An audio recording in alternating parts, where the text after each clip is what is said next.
Today I'm going to show you how to export a file in Shotcut. Let's bring down this clip and I'm going to play it a little bit and then I'm going to pause it right at the exact frame I want to export. Look at the velocity as he hits the ramp. He's right about there. I'm going to first add a video track above this one by hitting Control I on the keyboard. And then to export this frame, let's go up to File, Export Frame. I'm going to name it Bike Crash. Save. I'm going to save it. I got the right folder there. And now we're going to retrieve it by going to Open File. Select this clip, open, and it's playing already right here. It's a still frame, but you see these numbers moving. That tells you that it's the still frame. Let's just drag it down to the timeline.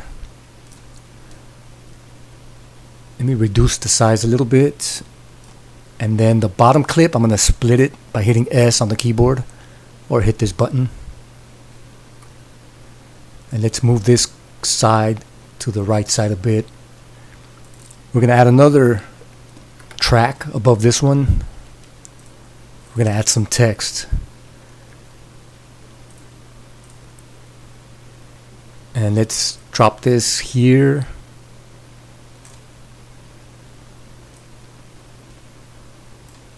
And I'm just going to type in something. Let's change the color a bit. Yellow.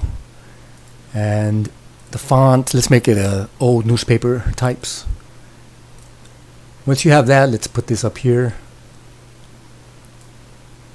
And then we play it back, and this is what it looks like. Look at the velocity as he hits the ramp. He's There's the freeze frame. up, and sailing over the sea of yellow. But disaster at the end. So if you want to see it again Look by at the seeing the velocity as he timeline, hits the ramp. He's right there it pauses. up, and sailing over the sea of yellow. But disaster at the end. So now you know how to export a file in Shotcut. Thank you for watching.